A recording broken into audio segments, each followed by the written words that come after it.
Hello, welcome back, Think Tankers. It's me, Eric P., and I am here, one half the Think Tank. Today's topic comes by way of one of you all, one of the Think Tankers out there, because guess what? We don't have all the answers. There's infinite many ways you can use your policy, and we've decided that somebody talked about using your policy to buy down mortgage points, and so we figured we'd explore that. So today, that's exactly what we're going to do.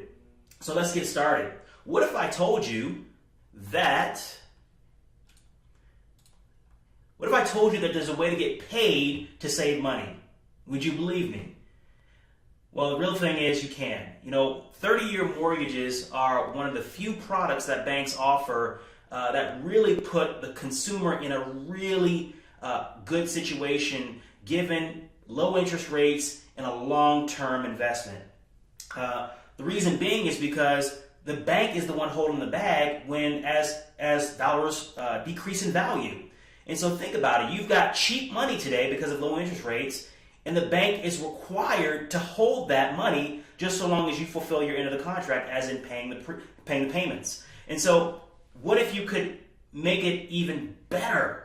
And that's what we're going to talk about today, because you have that opportunity. Every time you buy a mortgage, whether it be owner-occupied or non-owner-occupied, the mortgage broker gives you an opportunity to buy points, buy down your interest rate by paying a little bit extra up front. And so what would that look like from paying that money from your policy as a funding source? So let's take a look. All right, so why would you want to do that? Well, here's the thing. There is an opportunity here, again, to buy down your interest rates. And what that produces over the long term is the equivalent of $21,000 if you buy down 2 points and $10,000 if you buy down just 1 point. And so the idea is that if you were offered a 4.5 rate, 4.5%, 1 point gives you another 0.25% decrease, and then 2 points, another 0.5 point. But is it worth it? Is paying $4,000 extra dollars worth it? Well, absolutely. If you're going to have a long-term investment. If you're planning on moving within 5 years, then yeah, you might want to rethink that. But here's the thing, it gets better, because these numbers are dealing with people who are sourcing those funds from their bank, right? So what if you were to source those funds from your banking policy where the money continues to grow? So that's the process I'm going to take you through right now. All right, so first thing we got to do, step one, is to take the future value of cash value. So what that means is, let's just assume this particular person has $4,000 in their banking policy, right? That's all they have. They just started a policy. They have $4,000. And so we're going to look at that over the course of 5.5 years, or 68 months. If you recall, 68 months is how long it takes for the amount of money that you save to make it worth it, to have a break even, for your savings to pay for the upfront amount, if that makes sense. And so we're looking at this over 5.5 years. And so $4,000 over 5.5 years grows to $5,272 at 5%. Okay? Step two, we want to look at how much is this policy loan going to cost us. Okay? So over 5 years at 5% loan rate, okay, 68 months, we're paying a payment of $67.67, right? Now remember, you guys already know this. Are you required to make this payment back to your policy? No. If something happens, if life throws you a curveball, stop making the payment. No one's going to come after you, right?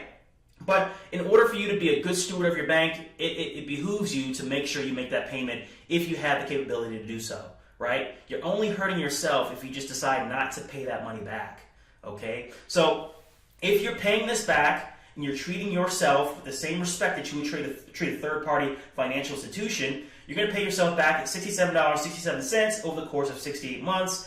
And with that, again, the insurance company is charging you 5%. So the total amount that you've paid back over the course of a little over 5 years is $4,602. Okay?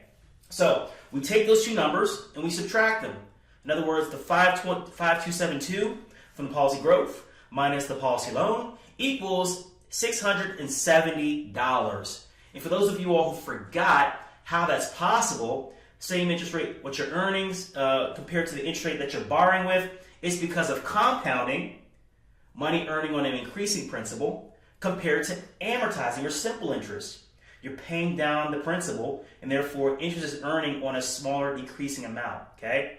And that's what we're taking advantage of, that the methods at which the interest rate is being assessed, okay? Banks do this all the time, and we have the opportunity to do the same thing with our policy. So at the end of 5.5 years, you come out ahead $670, but it gets better, okay? But wait, there's more. All right, so if we look at this over 10 years, we come out $1,914, $1,914. And of course, if we do it over 30 years, we're looking at a $12,686 profit, okay? In other words, holding that $4,000, taking a policy loan, buying the points, keeping that property for 30 years, hopefully maybe even you're renting it out so somebody else is paying that policy loan back. You reach the break even, but you continue to hold the property, okay? And so because that $4,000 is continuing to earn 5% over 30 years, now you have $12,686 plus the original $21,000 just by buying the points, okay, equals $33,760. Folks, I don't know what else to tell you. We're already at historically low interest rates. Those rates are starting to tick up. So if you ever thought about buying properties right now, you may want to give it a second thought. It is absolutely a great time to acquire a mortgage right now with interest rates being at historic lows. And I encourage you, if you're in an area where properties are it doesn't make sense to buy property at this point. I get it. I'm in the same area. Look outside your area. Look at turnkey property providers, because there are still pockets of the country where you can buy properties and really cash flow. Again, now's the time from a cheap money standpoint. All right. So if given the opportunity, if you have the funds to buy points, buy your mortgage interest rate down, I'd say go for it, right? Because now you're more incentivized because you have a funding source where your money is continuing to grow even though you're using it. So that's all I have, Think Tankers. Thank you for listening. If you have any questions, like always, reach out to myself or Brian. We'd be happy to get back to you. Give prosperity. Take care.